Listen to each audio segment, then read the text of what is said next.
Vale a pena conhecer. A obra Os Animais Têm Razão é uma versão do cordel de Antônio Francisco.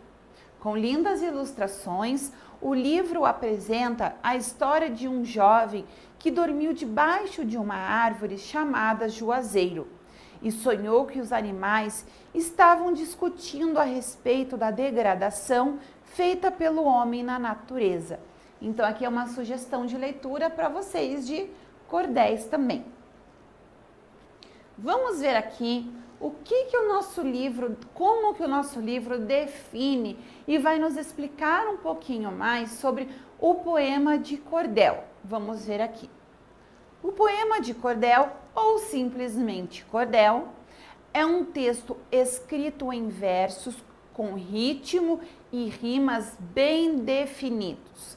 Geralmente, narra história de caráter regional.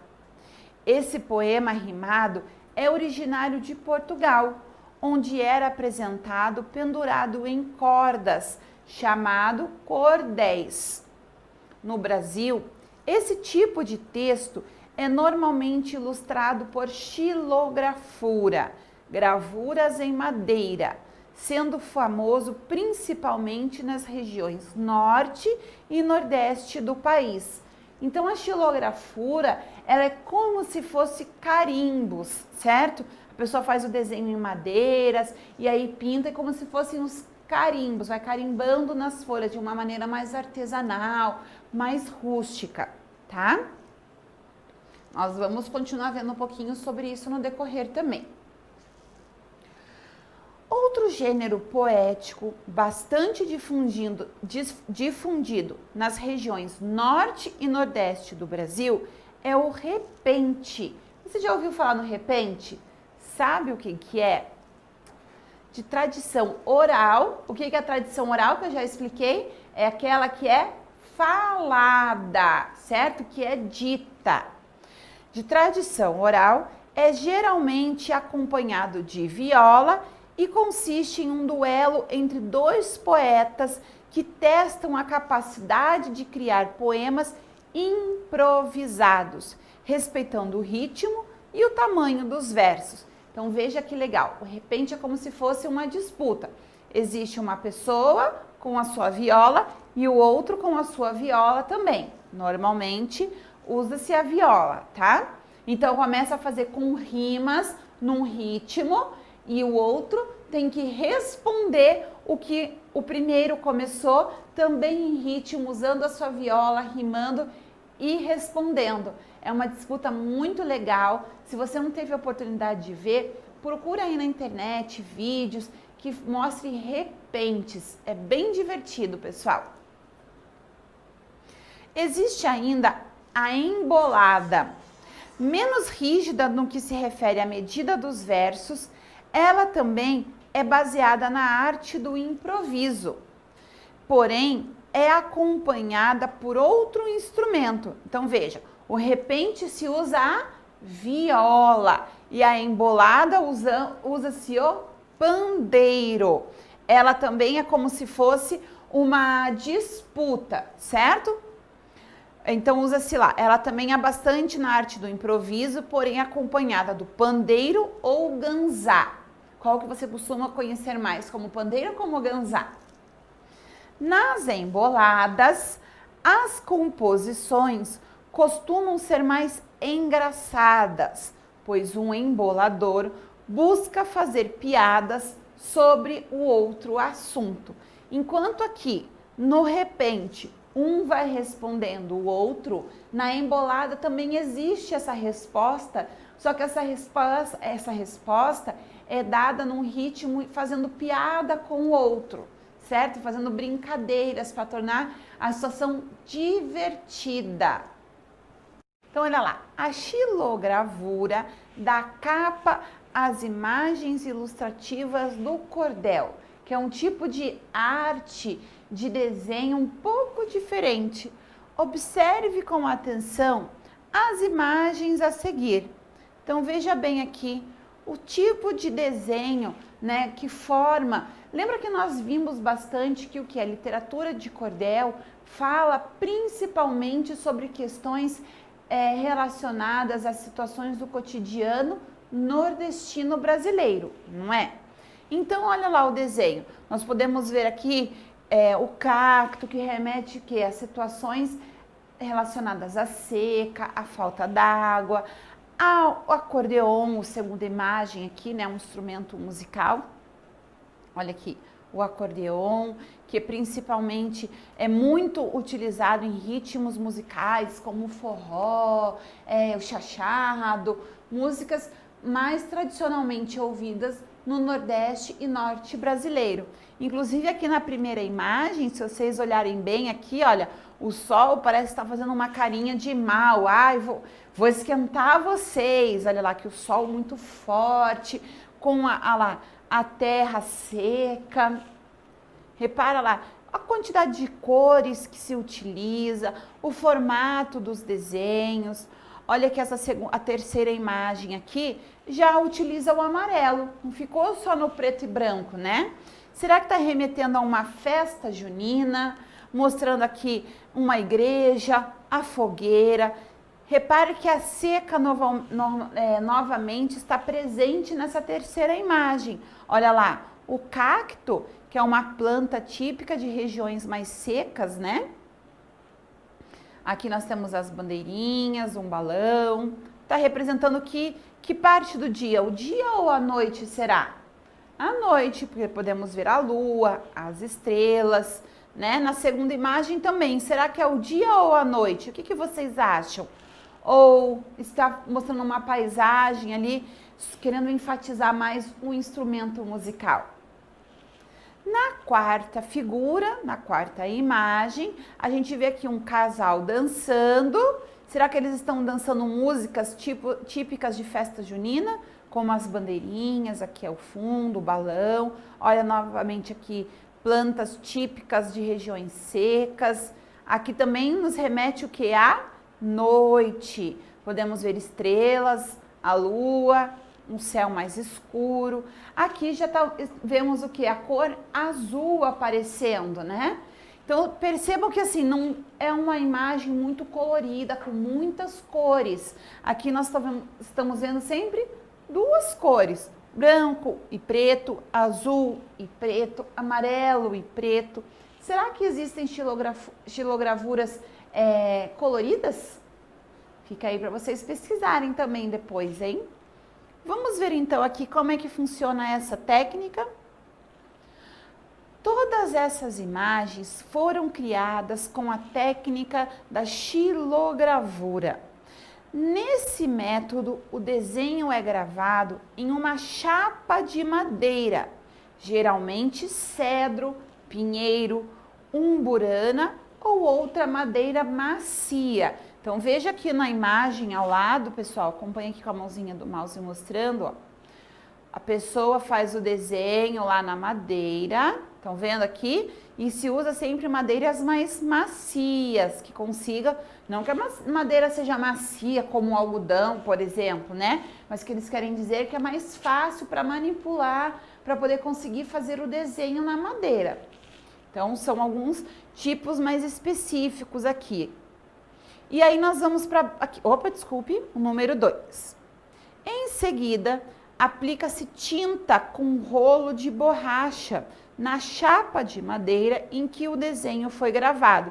Então, olha lá a chapa de madeira aqui, estão vendo?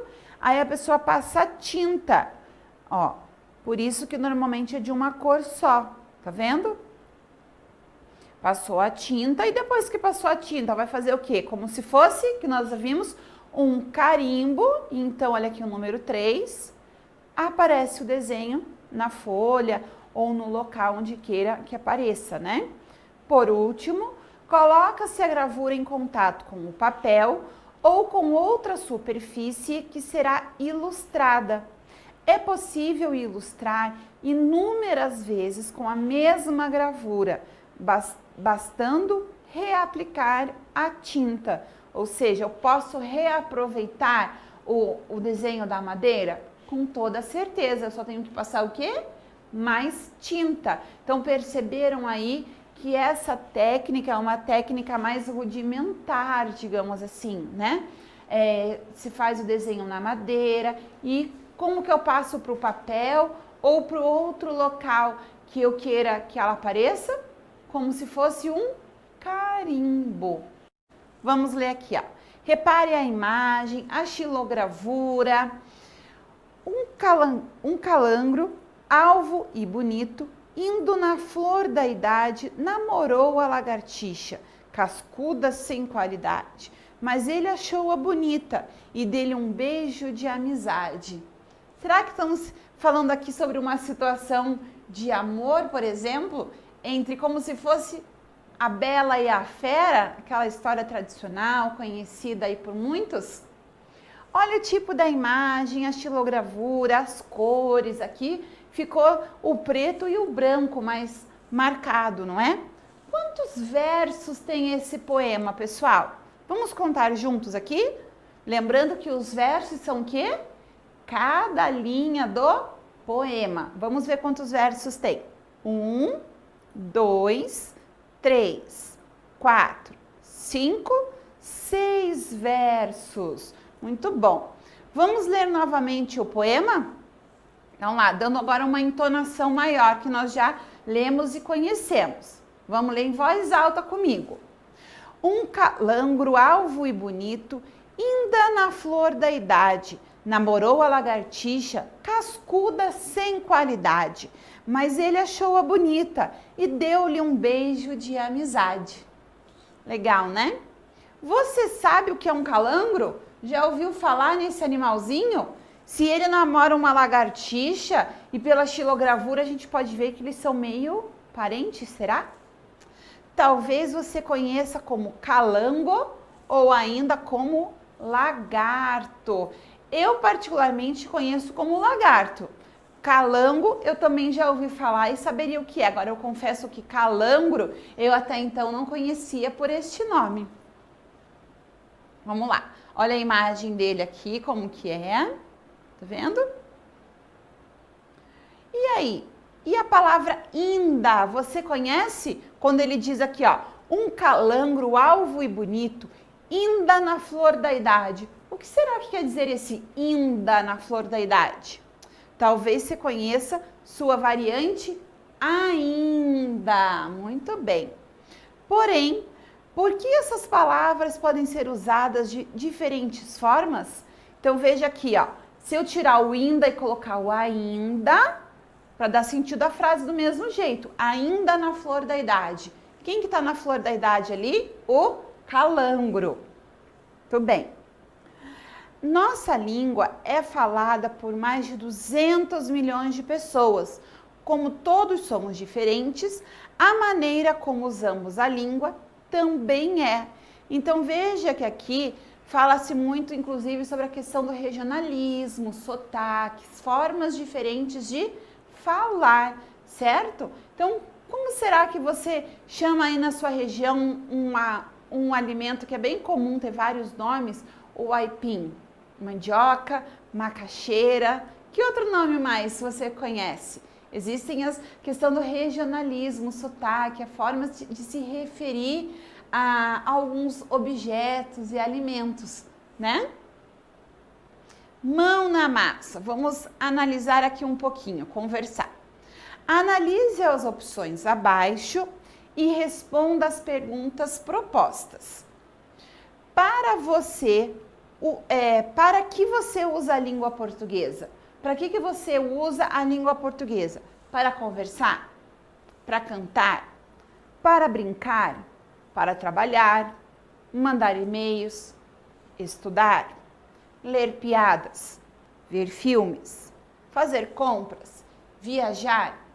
Puxa, olhando assim, pessoal, vou dizer que eu, a Prof. Ju, eu uso a língua portuguesa para todas essas opções. Posso fazer um X em cada uma? Pode sim, porque eu uso a língua portuguesa para me comunicar, ou seja, para falar com alguém. Se eu preciso mandar um e-mail para alguém ou para algum lugar, eu utilizo a língua portuguesa para escrever. Quando eu vou viajar dentro do meu país, por mais que tenha essa questão de diferença de falas de uma região para outra, eu utilizo a língua portuguesa, certo? E você aí, tem algum desses que você não utiliza a língua portuguesa? Número 2. Com quem você usa a língua portuguesa? Você usa a língua portuguesa para se comunicar, para falar, para escrever com quem? Com irmãos, com amigos, com avós, desconhecidos, com o chefe, colegas de trabalho, professores, advogados, delegados de polícia. Se você precisar se comunicar com essas pessoas, você vai usar a língua portuguesa? Você costuma utilizar a língua portuguesa? O que você é? Você é um menino? Você é uma menina? Você é um jovem? Você é uma criança? Você é um idoso? Você é brasileiro ou você é um estrangeiro? O que é um estrangeiro mesmo, pessoal? É uma pessoa que nasceu em outro país, certo? Você pode ser uma criança menino, você pode ser uma criança menina, você pode ser uma criança brasileiro menina, não pode? Então, você vai marcar conforme as suas características, ok? Agora aqui o número 4. Em que região do Brasil você mora? Você mora na região norte do Brasil? Você mora na região nordeste do Brasil? Você mora no centro-oeste do Brasil? No sudeste brasileiro ou na região sul? Você vai marcar um xizinho em qual região você mora. Número 5. Onde fica a sua casa, sua residência? Em uma capital? Você mora na capital do estado? Você mora em uma cidade grande? Às vezes não é uma capital, mas é uma cidade grande. Mas também pode ser uma capital e você a considera uma cidade grande. Em uma cidade pequena, você mora na zona rural ou você mora na zona urbana? Você mora no litoral? O litoral o que é? Próximo à praia, na região de praia, próximo a portos, ok? Então vamos continuar aqui. Todas as características que você assinalou, ou seja, que você vai assinalar, interferem na maneira como você usa a língua. Nem todos marcaram as mesmas opções. Portanto, não usarão a língua portuguesa da mesma maneira. Por serem diferentes, as pessoas usam a língua de maneiras diferentes. Essas diferenças que existem no uso de uma língua são chamadas de variedades linguísticas, certo? Então, às vezes a forma que eu vou usar, vou me reportar, eu vou falar, por exemplo, com um delegado da polícia, é a mesma forma quando eu vou falar com um colega meu da escola, com um amigo meu? Não, né? A gente tem que usar, às vezes, palavras mais formais, usar termos mais adequados para falar com uma autoridade. Então, a gente usa a língua portuguesa de diferentes formas e também de diferentes sotaques, diferentes maneiras de acordo com a região, e isso nós chamamos de variedades linguísticas, certo? Então, pessoal, nós vimos então agora que durante a nossa literatura de cordel, como nós vimos aqui, ó, nós também podemos utilizar algumas palavras que variam com a nossa língua, certo? Então, nós vamos ficando por aqui e nos veremos em breve em mais uma aula de língua portuguesa. Cuidem-se, turma. Tchau, tchau!